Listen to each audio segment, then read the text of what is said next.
جانتے ہو وہ کون سی ایسی اللہ کی مدد کی نشانیاں ہیں جو تمہاری ناممکن دعاؤں کو ممکن بنا کر اللہ سے غیب کے وہ بند دروازے کھلوا دیتی ہے، جو تمہاری اندھیر زندگی کو حیرت انگیز روشنیوں سے منور کرنے کا سبب بنتی ہے۔ تو سنو، وہ اول و آخر تمام غیبی اختیارات رکھنے والا حقیقی بادشاہ خود تمہارے لیے مدد تیار کیے بیٹھا ہے۔ قرآن کہتا ہے کہ اسی کے پاس غیب کی کنجیاں ہے،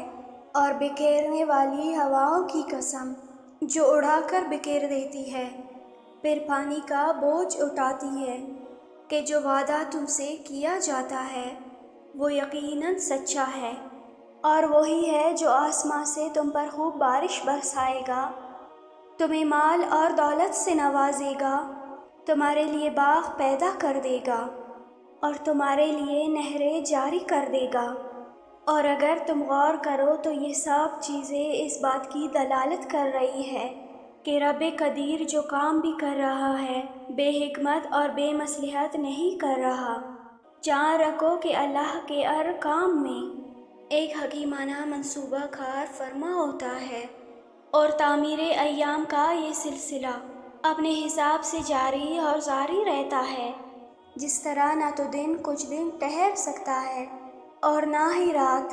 اسی طرح وہ قادر مطلق جو زبردست نظم و ضبط قائم کیے ہوئے ہے، وہی مہربان خدا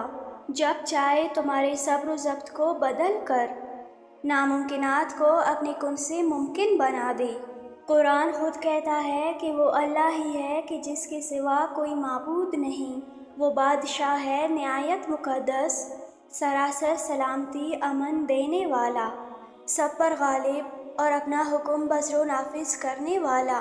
اور ہو سکتا ہے کہ آج تمہاری زندگی کے معاملات یا تمہارے دل کے معاملات موافقت سے مڑ گئے ہو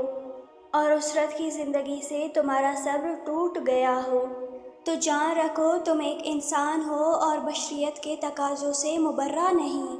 اگر آج تمہیں کسی چیز کی محرومی ہے یا کسی کے دیے ہوئے دکھ سے تمہیں اذیت ہو رہی ہے اور تم مدد کی تلاش میں ہو، تو سنو، تم اپنی وہ پاکیزہ صفات تلاش کرو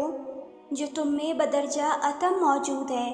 میرے نبی صلی اللہ علیہ وآلہ وسلم نے فرمایا، اسے چھوڑ دو اور شک سے پاک چیز اختیار کرو،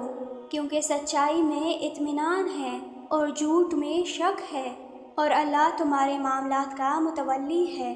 اور وہی جانتا ہے کہ تمہاری بھلائی کس چیز میں ہے۔ عن قریب وہ اپنی حکمت سے بہت جلد تمہاری مدد کے لیے وہ اسباب و ذرائع فراہم کرے گا جو تمہاری ناممکن دعاؤں کو